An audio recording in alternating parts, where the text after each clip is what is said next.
man dropped the bills into a teacup, waiting until the paper was completely soaked before fishing them out with satisfaction. He then laid the bills flat, and in an instant, what had been crisp new notes were transformed into worn, aged currency. Next, they dunked all the bills into the tea, pulled them out one by one, hung them on a clothesline, and dried each one with a hairdryer.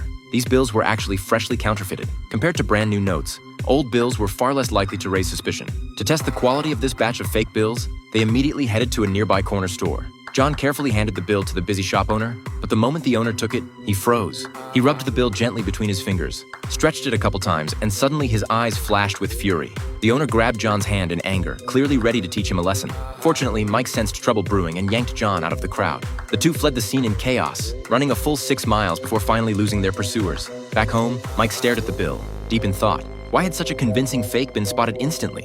He sandwiched the counterfeit between 2 real bills and asked John to close his eyes and identify which of the 3 was fake. Surprisingly, John picked out the counterfeit without hesitation. Mike suddenly realized the problem lay in the paper itself. Official currency used cotton-based paper, while theirs was wood pulp. Not only did they feel different, they even sounded different. The two scoured the area, rubbing various papers between their fingers, but after searching every street and alley, they couldn't find a suitable substitute. Just when they were about to give up, Mike had a flash of inspiration. He had John feel the paper of a magazine. John admitted that while the texture was similar, the paper was far too thin.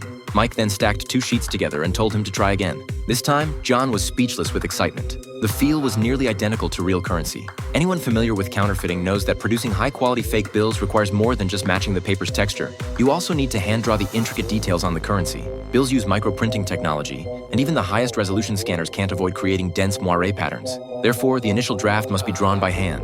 For Mike, however, this was no challenge at all. He studied every detail on the bill, repeatedly tracing the patterns. After a week of corrections and refinements, Mike successfully replicated all the textures on both sides of the new rupee notes. Next, he scaled down and engraved the design, then repeatedly polished it under a glass sphere to make the bill's texture more realistic. He then coated a baking tray with chemicals, placed the counterfeit plate in the oven, and baked it while rotating. Once done, he quickly cooled it with a cooling agent. And just like that, the printing template for a 500 rupee note was complete. For the next steps, they only needed to bleach the paper, print the front and back of the bills separately, embed a security strip into the front, and finally apply glue to the back to create the sandwich structure they needed. However, just then, they encountered a new problem. The numbers on the bills changed color depending on the viewing angle, an effect ordinary ink couldn't achieve.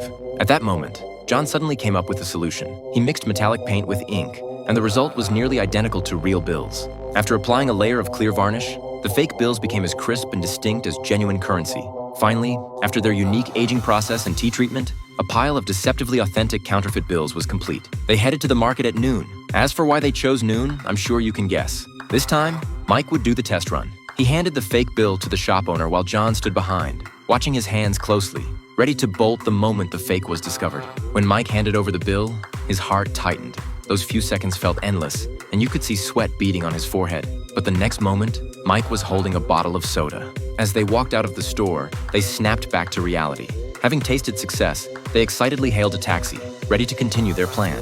Soon after, they used their connections to find a local counterfeit dealer, ready to sell their 100,000 rupees worth of fake bills. Since they were newcomers, the gang boss didn't trust their abilities. So Mike asked the boss for 2 real bills. Once he received them, he quickly worked under the table, mixing in his own counterfeits. He then placed 3 bills in front of the boss and said, "If you can pick out the fake, I'll buy you KFC tonight." The gang boss rose to the challenge. He scrutinized the 3 bills carefully, examining them front and back for 3 solid hours, but couldn't identify the counterfeit. Not only could the boss not tell, even Mike himself couldn't recognize it, a testament to the quality of these fakes. John then spoke up saying if they wanted to buy their counterfeits, the minimum order was 100,000 rupees. However, what the boss said next left them completely stunned. He immediately asked for 20 million worth. They never expected their first counterfeit sale to land such a massive order.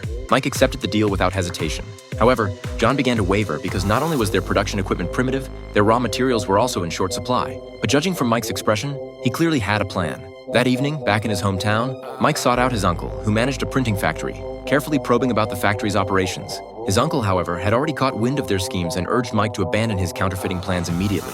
Faced with his uncle's warnings, Mike remained calm. He pulled a fake bill from his pocket and placed it on the table. The uncle was captivated by the counterfeit, holding it up to the light and examining it closely, unable to find a single flaw. To completely dispel his uncle's doubts, Mike took him to KFC and used that fake bill to order a coffee. Throughout the entire process, the uncle sat nervously, constantly glancing at the cashier examining the bill, until the server handed back the change and his anxious heart finally settled. Eventually, the uncle was convinced to join their plan and, with 80 years of printing experience, provided Mike with professional advice. If they wanted to complete the job within 2 weeks, their current machines clearly wouldn't suffice. They needed to purchase a professional large-format printing press that could print 6 bills simultaneously, and they also needed to upgrade their paper cutter. To save time drying each sheet, they decided to order a commercial dryer outright. However, when they went to order cotton pulp paper from the paper mill, they discovered it was strictly controlled by the government.